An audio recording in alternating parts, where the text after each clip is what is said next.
Cramer's rule. Cramer's rule असं heading टाका आणि एक्झाम्पल घ्या त्यासाठी. Solve the following equations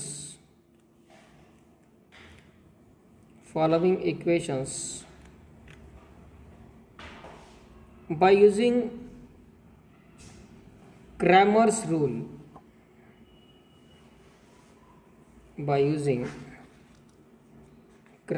rule.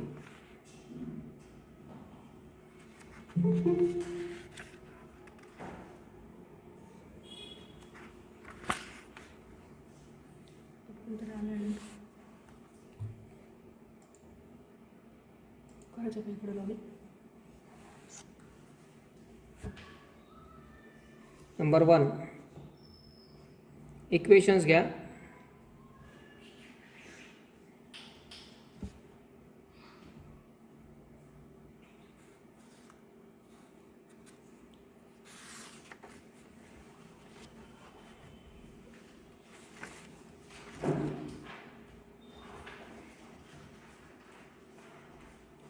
x plus y minus z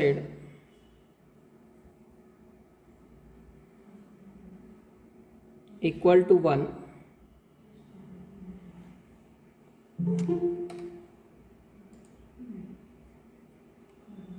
Eight x plus 3y minus 6z equal to 1. Minus 4x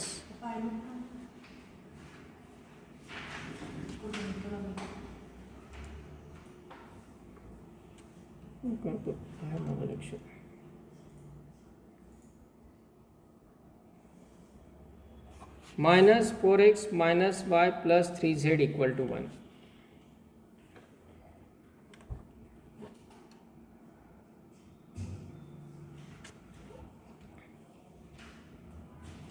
हे 3 equations दिलेले आहेत आपल्याला 3 व्हेरिएबलमध्ये असणारे, जे की क्रॅमर्स रूलनी सॉल्व करायचे आहेत. We have to solve these 3 equations by using Cramer's rule.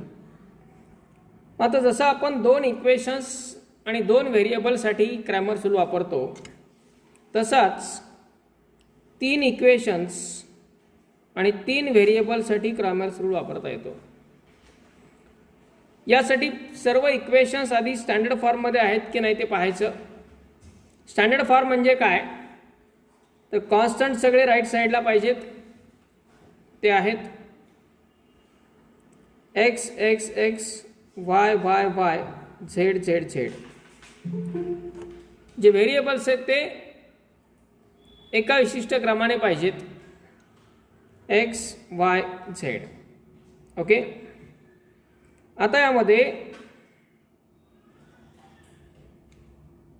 पहिल्यांदा आपला तयार करावा लागतो तो म्हणजे डिटर्मिनंट डी.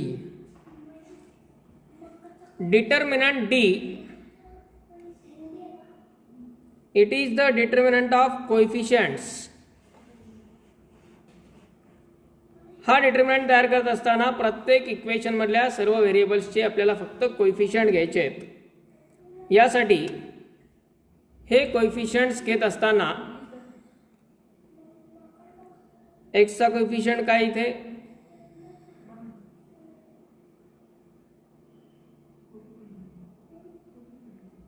पहिल्या इक्वेशन मध्ये एक्सचा कोएफिशियंट काय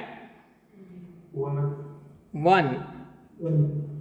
वायचा कोएफिशियंट 1 आणि झेडचा कोएफिशियंट म्हणजे पहिला रो काय येईल 1 1 -1. ओके. पहिला रो म्हणजे पहिल्या इक्वेशन मधल्या तिन्ही व्हेरिएबलचे कोएफिशियंट झाले. आता दुसरा रो म्हणजे दुसऱ्या इक्वेशन मधल्या व्हेरिएबलचे कोएफिशियंट. एक्सचा कोएफिशियंट काय 8, वायचा 3 आणि झेडचा -6 आणि तिसरं इक्वेशन म्हणजे तिसऱ्या रोचे कोएफिशियंट तिसऱ्या रो मध्ये येतील काय देईल -4 -1 3 ओके. हा झाला डिटर्मिनंट डी तयार. ओके, हा सॉल्व करता येईल आपल्याला, काही अडचण नाही. आपण आधी हे तयार कसे होतात ते बघू, मग सॉल्व करू. त्यानंतर तयार करायचा डिटर्मिनंट डी एक्स.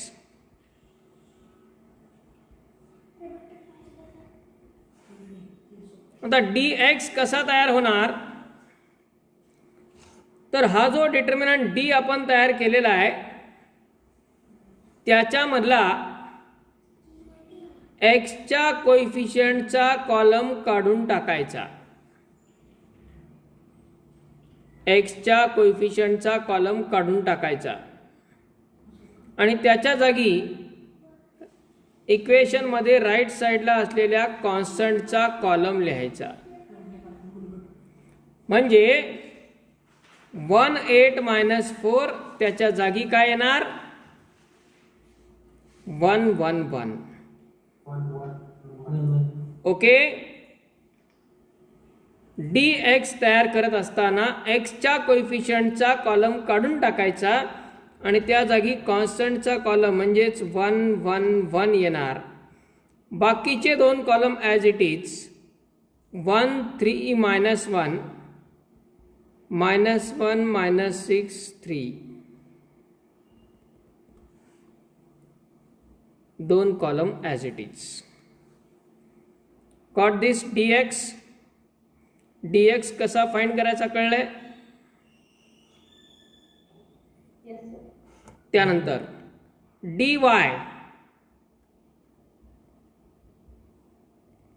dy साठी काय करायचं, पुन्हा हा डीच पकडायचा. काही जणांचं काय होतं, घाई गडबडीमध्ये ह्या dx मध्ये बदल करतात. dx मध्ये नाही बदल करायचा, रेफरन्स आपला डीच. पुन्हा डी या डिटर्मिनंट मध्ये आता y चा कॉलम काढून टाकायचा आणि त्याच्या जागी रिप्लेस करायचा कॉन्स्टंटचा कॉलम. म्हणजे 1 8 -4 तसाच एक्सचा कॉलम, -1 -6 3 झेडचा कॉलम तोही तसाच. पण वायचा जो कॉलम आहे त्या जागी येणार 1 1 1. ओके. हा झाला डिटर्मिनंट डी वाय. आणि नंतर तयार करायचा डिटर्मिनंट डी झेड.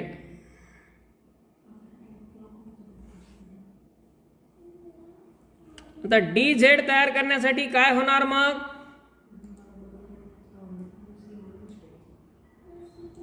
पुन्हा डिटर्मिनंट डीच पकडायचा. त्यामधला एक्सच्या कोएफिशियंटचा कॉलम सेम 1 8 -4, वायच्या कोएफिशियंटचा कॉलम सेम आणि झेडच्या कोएफिशियंटचा कॉलम रिप्लेस करायचा 1 1 1 ने.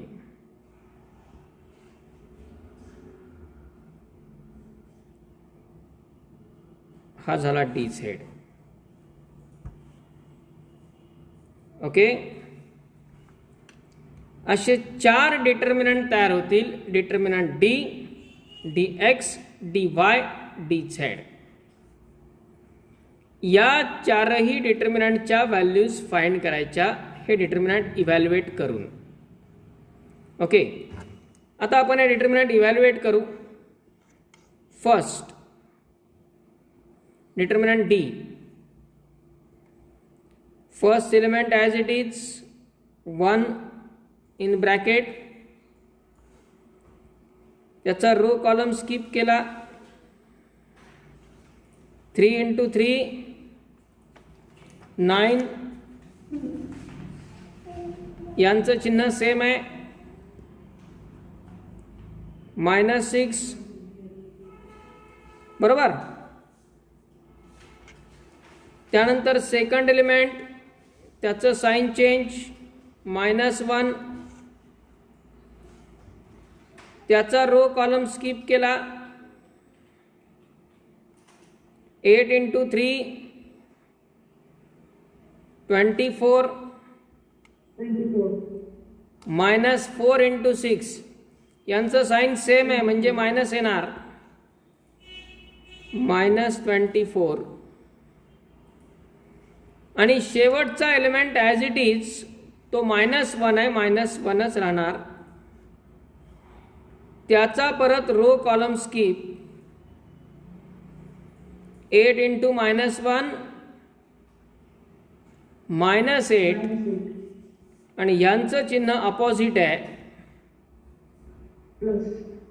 +12. ओके,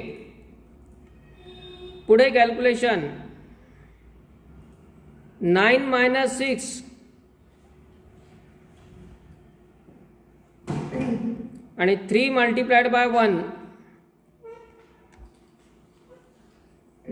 3 आलं, 24 - 24 and 0 into -1 0. -8 + 12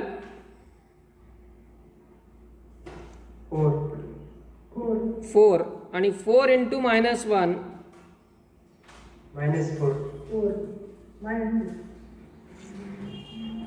आणि मग आता 3 - 4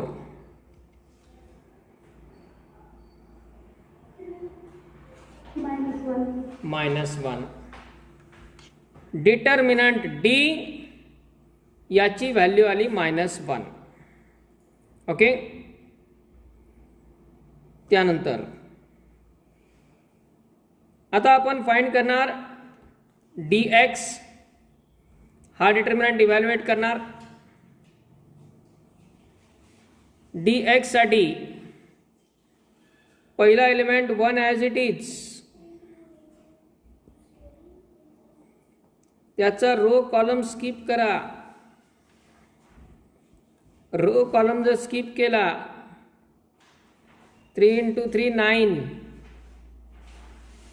-6, 9 - 6. सेकंड एलिमेंटचं साइन चेंज म्हणजे -1, त्याचा रो कॉलम स्किप केला, रो कॉलम स्किप केला, 3 + 6, साइन अपोजिट आहे म्हणून +6. आणि शेवटचा element -1 as it is, -1 into row column skip, -1 -3.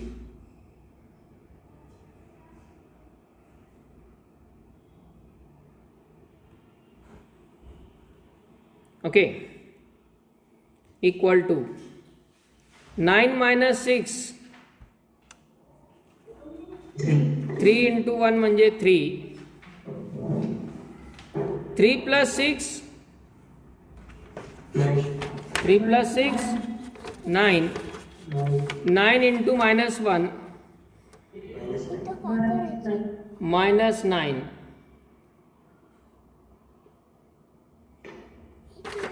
The question. Look at the pictures and complete the table.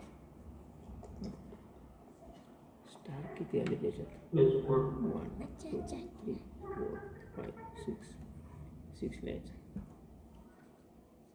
1 time कोण आला तो शेप इथं काढायचा. किती वेळ आलाय ते इथे लिहायचं.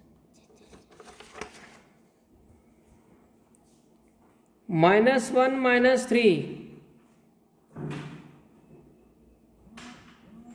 -4 into -1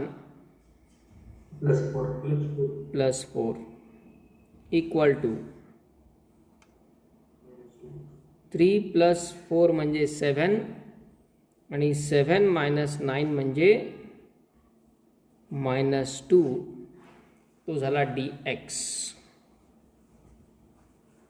ओके, dx. त्यानंतर dy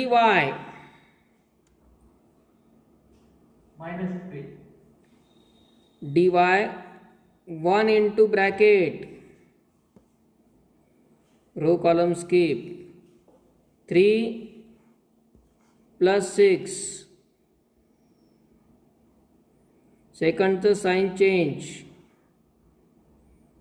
row column skip 8 into 3 24 minus 24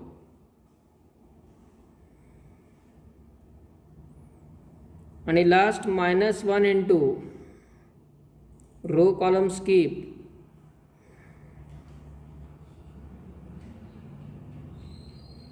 8 plus 4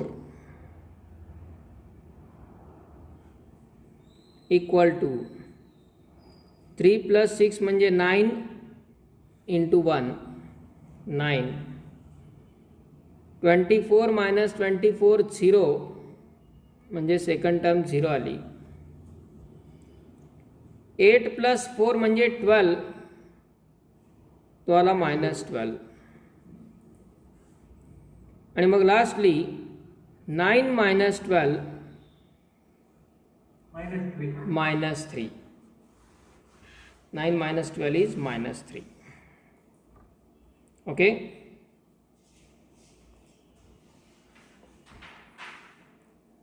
and now dz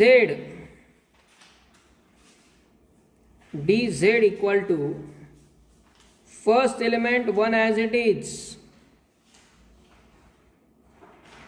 row column skip 3 plus 1 3 plus 1 second element चा sign change -1 चा row column skip 8 आणि यांचा प्रोडक्ट +4 8 plus 4 आणि last element 1 as it is, पण तो plus आहे म्हणून प्लस. रो कॉलम स्किप केला -8 plus 12 equal to 3 plus 1 4 minus 8 plus 4 म्हणजे 12 12 into -1 -12 आणि -8 plus 12 plus 4 4 plus 4 8 8 minus 12 is -4. This is dz. यामध्ये dx dy dz आणि d असे 4 डिटर्मिनंट आपण इव्हॅल्युएट केले आणि आता यावरून आपण लिहू शकतो बाय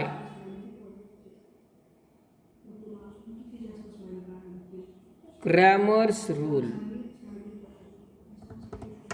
क्रॅमर्स रूल नुसार x is equal to dx upon D तोच आहे जो तुम्हाला 10th मध्ये होता तोच, काही चेंज नाही आहे. x is equal to dx upon D, y equal to dy upon D and z equal to dz upon D. हे तिसरा एक फक्त व्हॅल्यू वाढली z ची, बाकी काही चेंज नाही. आणि मग यामध्ये व्हॅल्यूज टाकल्या dx -2 अपॉन -1 म्हणजे 2, dy -3 अपॉन -1 म्हणजे 3 आणि dz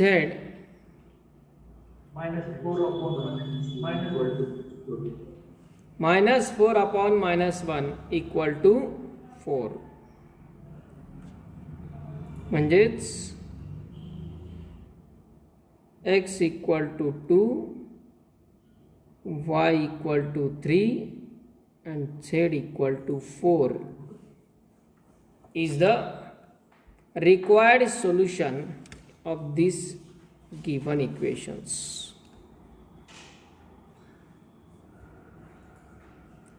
कळला क्रॅमर्स रूल कशा पद्धतीने यूज करायचं आहे ते? आता यामध्ये महत्त्वाची थिंग ही आहे, क्रॅमर्स रूल तर वापरायला सोपं आहे, काही प्रॉब्लेम नाही आहे तसं.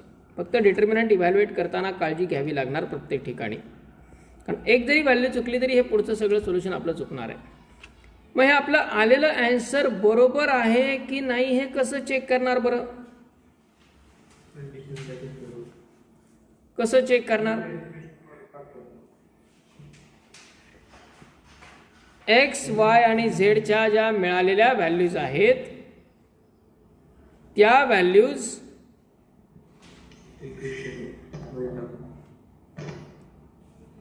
दिलेल्या इक्वेशन्स मध्ये सबस्टिट्यूट करायच्या,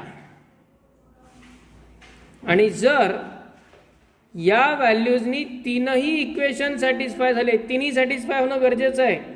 काही वेळा काय करतो आपण, एकाच इक्वेशन मध्ये व्हॅल्यू टाकतो, ते कोइन्सिडेंटली सॅटिस्फाय होऊन जातं, आन्सर फायनल करतो.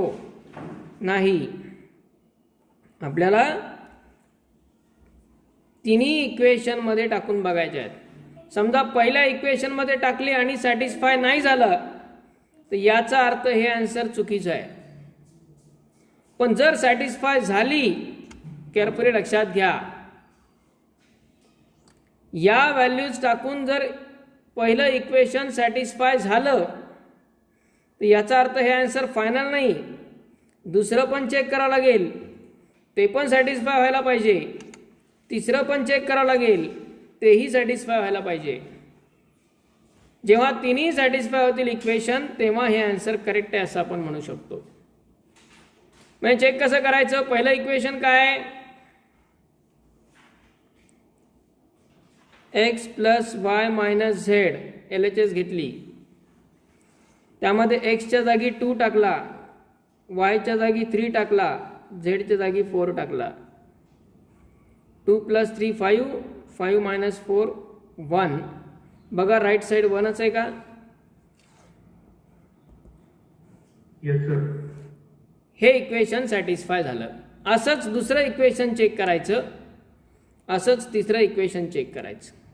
येतं चेक करता हे? मग हे जर चेक करता येतं तर ऑब्जेक्टिव्ह क्वेश्चन्ससाठी याची कशाचीच गरज नाही, कारण हीच आहे ऑब्जेक्टिव्ह क्वेश्चन सॉल्व्ह करण्याची शॉर्ट मेथड.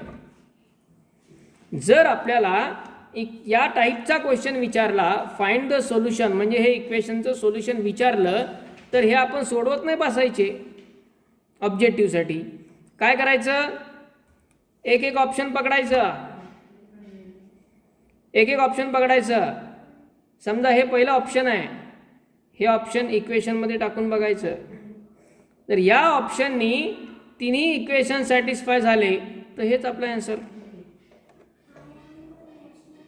किंवा या ऑप्शननी फक्त एकच इक्वेशन सॅटिस्फाय झालं, दुसरं नाही झालं, कॅन्सल, सेकंड ऑप्शनकडे जायचं. त्यांनी पण एकच इक्वेशन सॅटिस्फाय झालं, कॅन्सल, तिसरं. त्यांनी एकही इक्वेशन सॅटिस्फाय नाही झालं, आता राहिलं चौथंच. त्यामुळे ऑब्जेक्टिव्ह क्वेश्चनसाठी आपल्याला या व्हॅल्यूज ऑप्शनमध्ये टाकून पाहणे हा एक सोपा पर्याय आहे. ओके.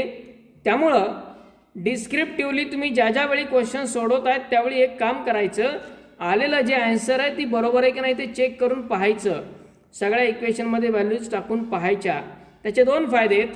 एक म्हणजे आपलं आन्सर कन्फर्म होतं, लगेच पुस्तकात पाठीमागं बघायचं नाही, आपण काढलेलं आन्सर टाकून बघायचं, तिथंच आपल्याला कळतं बरोबर आहे की नाही येते.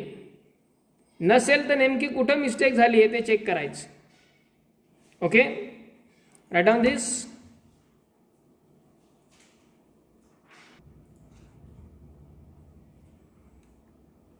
घ्या, हे एक सॉल्व करा तुम्ही एक्झाम्पल. आता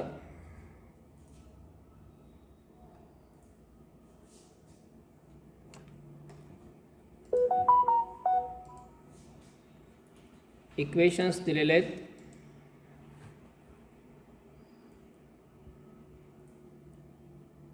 x plus y plus z equal to 6, x minus y plus z equal to 2, x plus 2y minus z equal to 2.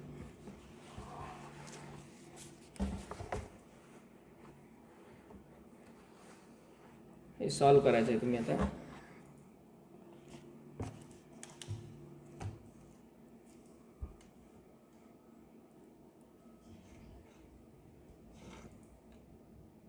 हे आता सॉल्व करायचं आहे आणि होमवर्कसाठी 2-3 इक्वेशन्स लिहून घ्या. x plus y minus 2z equal to minus 10, 2x plus y minus 3z equal to minus 1,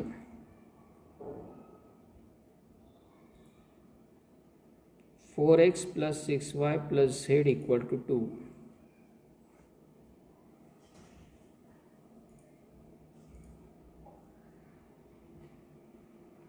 x plus y equal to 1, y plus z equal to x plus z equal to 1, y plus z equal to 1 and x plus y equal to 4.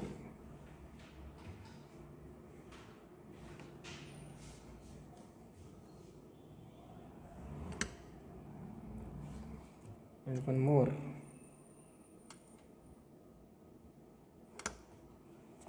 Fourth one.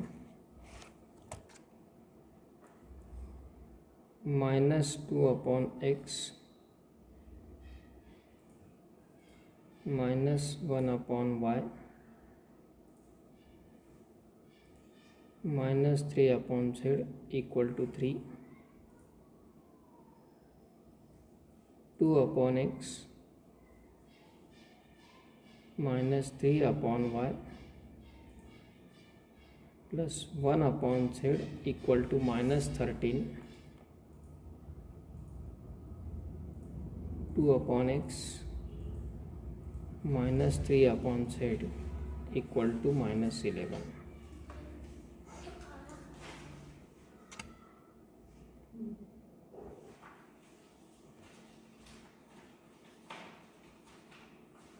What is the solution for first?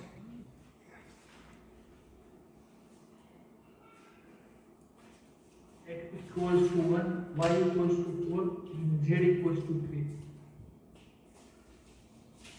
X equal to 1, y equal to 4, and z equal to 2, z equal to 3, 3, Yes, sir. x equal to 1, y equal to 4, z equal to 3, असंच का? हो sir. यानी तर पहिलंच equation satisfy होत नाही.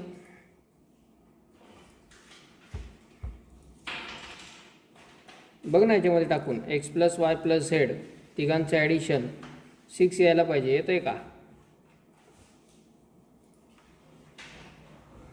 म्हणजे कुठेतरी मिस्टेक आहे. नाही sir, x is equal to 1 येत आहे, y is equal to 7/2 आणि z is equal to 15/2.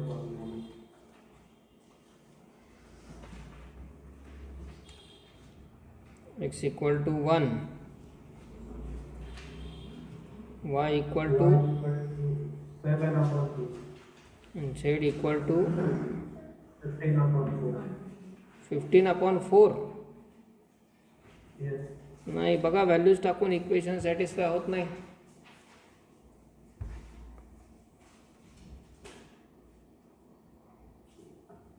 होतंय सर.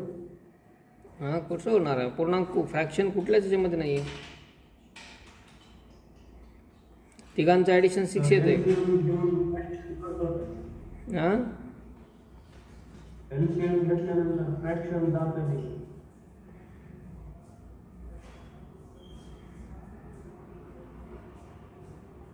कॅल्शियम घेतल्यानंतर फ्रॅक्शन निघून जातो. हा सर, 4 डिनॉमिनेटरला आलं की न्यूमरेटरला 32/4. 4 प्लस 14 प्लस 15, 32 कुठे येतोय?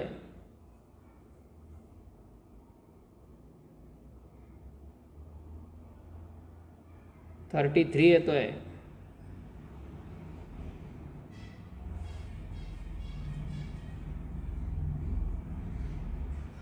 आणि 32 जरी आला तरी 4 डिवाइड केल्यावर 8 यायला पाहिजे. इथं 6 आहे. पहिल्याच इक्वेशनमध्ये ते बाद होत आहेत. पुढच्यांचा तर विचारच नाही. काहीतरी गडबड आहे, कुठंतरी चुकतं आहे.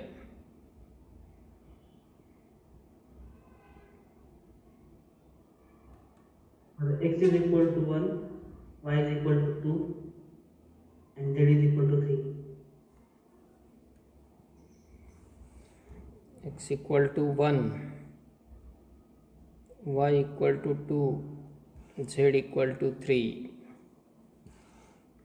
आणि पहिलं इक्वेशन तर सॅटिस्फाय होत आहे. 1 + 2 + 3 6. दुसरं सेकंड पण होत आहे. 1 + 3 4, 4 - 2 2. आणि थर्ड 1 + 4 5, 5 - 3 2. तिन्ही इक्वेशन सॅटिस्फाय होत आहेत या आन्सरनी. म्हणजे x equal to 1, y equal to 2, z equal to 3. यामध्ये डिटर्मिनंट डी काय आला? एक एक व्हॅल्यू व्हेरीफाय करा, कुठं चुकलं ते कळेल तुम्हाला. डिटर्मिनंट डी काय आला?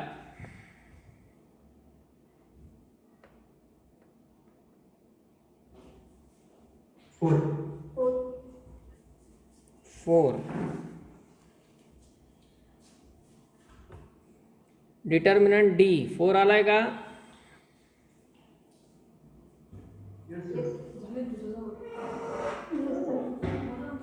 dx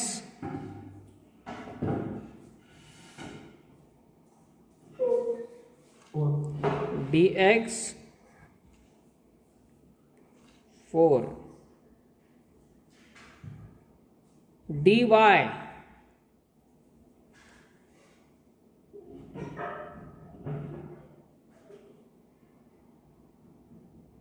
dy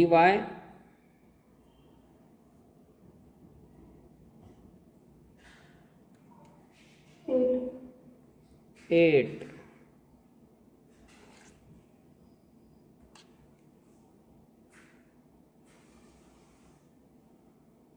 आणि dz 10.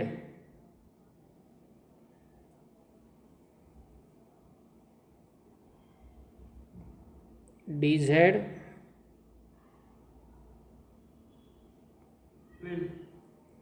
12.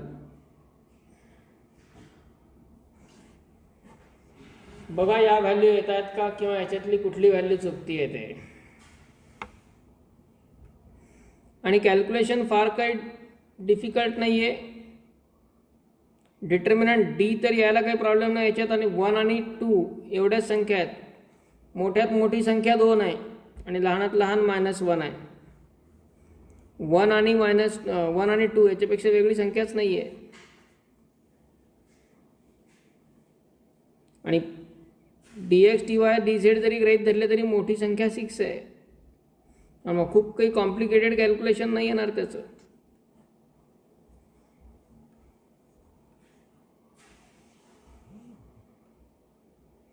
बघा चेक करून कुठली व्हॅल्यू येते कुठली चुकती येते एकदा.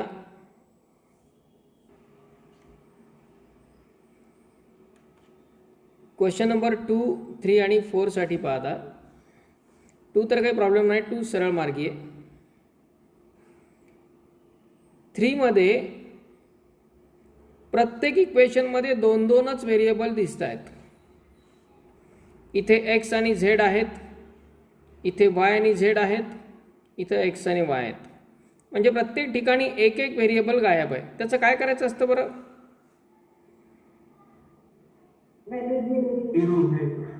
हां, व्हेरिएबलची व्हॅल्यू 0 नाही, व्हेरिएबलचा कोइफिशियंट 0 घ्यायचा. We must be very perfect in our concepts as well as representation. ह्या ज्या आपण व्हॅल्यू लिहितो डिटर्मिनंट डी मध्ये किंवा dx मध्ये किंवा dy dz मध्ये, या व्हेरिएबलच्या व्हॅल्यू नाही आहेत. हे त्याचे कोइफिशियंट आहेत. आणि कोइफिशियंट म्हणजे व्हॅल्यू नसते, व्हॅल्यू आपण शेवटी काढतो. ह्या व्हॅल्यूज आहेत व्हेरिएबलच्या. हे जे आहेत ते त्या व्हेरिएबलचे कोइफिशियंट आहेत. म्हणजे जर एखाद्या इक्वेशनमध्ये एखादा व्हेरिएबल दिसत नसेल तर त्याचा कोइफिशियंट 0 घ्यायचा आहे. म्हणजे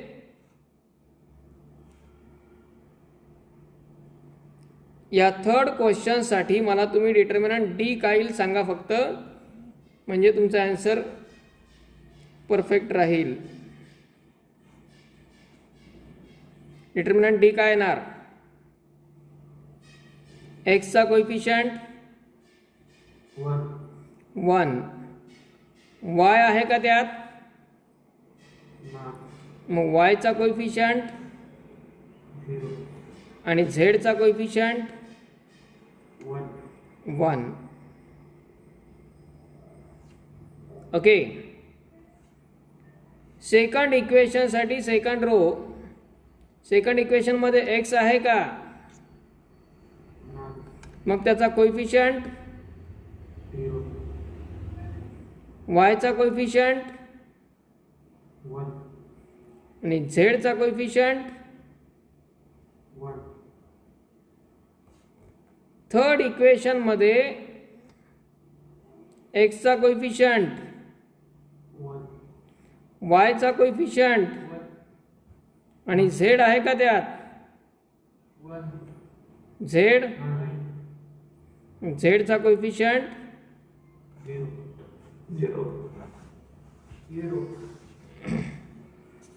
हा होईल डिटर्मिनंट डी. आणि आता पुढचं तयार करता येतील तुम्हाला dx dy dz. ओके, होईल हा सॉल्व.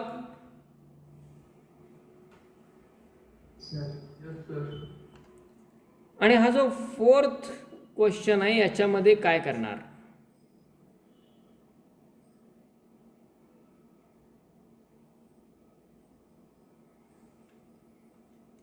फोर्थ क्वेश्चन मध्ये काय करणार? पहिल्या इक्वेशन मध्ये -2/x दिले, तर x चा कोएफिशियंट -1/2.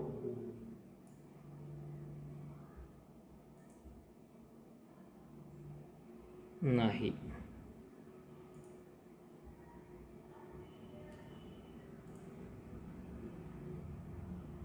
डायरेक्ट असे रेसिप्रोकल घेतले तर चालतात का?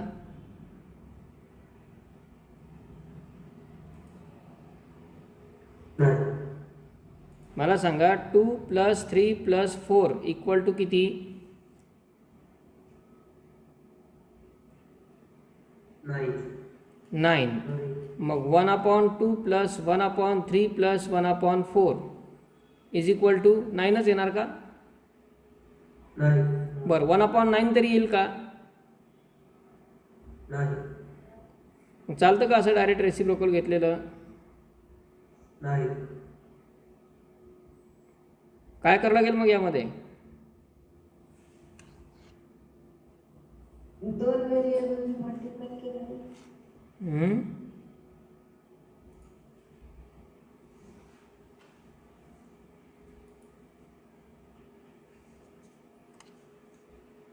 -2 अपॉन एक्स जे आहे त्याला एक्स वायने मल्टिप्लाय करायचं. नाही, पलीकडे कॉम्प्लिकेशन वाढेल ना. एकाच टर्मला मल्टिप्लाय करता येतं का? किंवा दोनच टर्मला मल्टिप्लाय केलं, बाकीच्या टर्म्स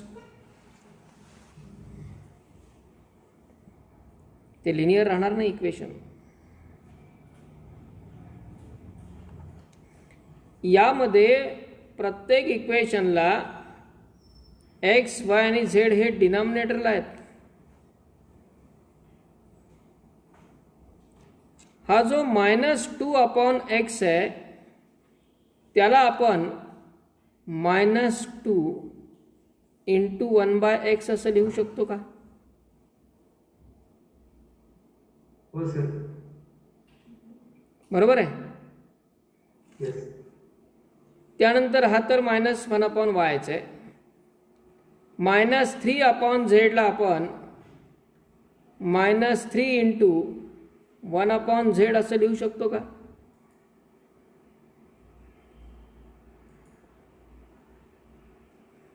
बघा, लिहिता येईल का? हो सर. मग यामध्ये फक्त लेट 1/x = समजा आपण p 1/y = q आणि 1/z = r असे जर व्हेरिएबल घेतले तर सांगा पहिलं इक्वेशन काय होईल तयार?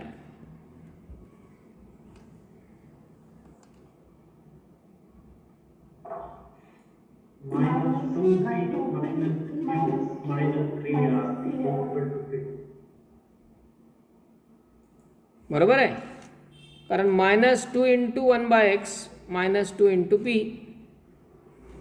-1/y म्हणजे -q आणि -3 × 1/z म्हणजे -3r.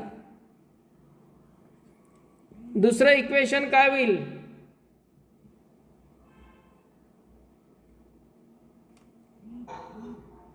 -2p - 3q + r = -13.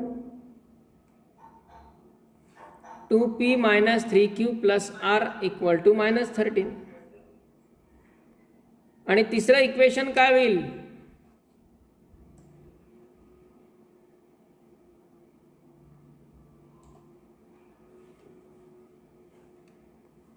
2p - 3q2 + 0 r = -1. 2p -3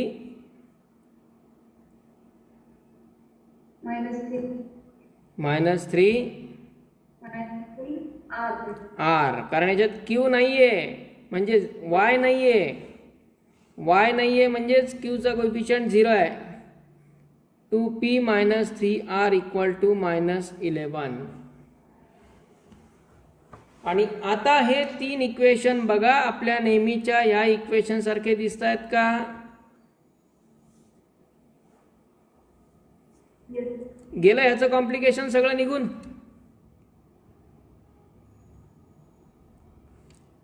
आता हे सॉल्व करायचे क्रॅमर्स रूलनी. फक्त बदल काय होणार? हे जे नोटेशन तर dx, dy आणि dz त्याऐवजी आपण त्यांना लिहिणार dp, dq, dr बरोबर. dx dy dz ऐवजी काय लिहिणार, dp dq आणि dr, आणि हे सॉल्व करून कुणाच्या किमती मिळतील, p q r, आणि त्या p q r चे रेसिप्रोकल घेतले की कोणाच्या किमती मिळतील. बरोबर आहे. म्हणजे समजा p ची किंमत आली -2, पण p म्हणजेच 1/x आहे, याचा अर्थ 1/x इज इक्वल टू -2, म्हणजेच x ची किंमत -1/2, म्हणजे याचा रेसिप्रोकल. फॉर एक्झाम्पल सांगितलं, -2 येते की नाही माहीत नाही मला,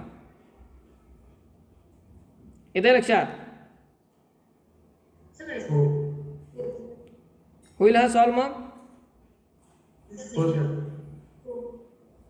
येस, हे तीनही एक्झाम्पल्स सॉल्व करायचे आहेत, 2, 3 आणि 4. ओके.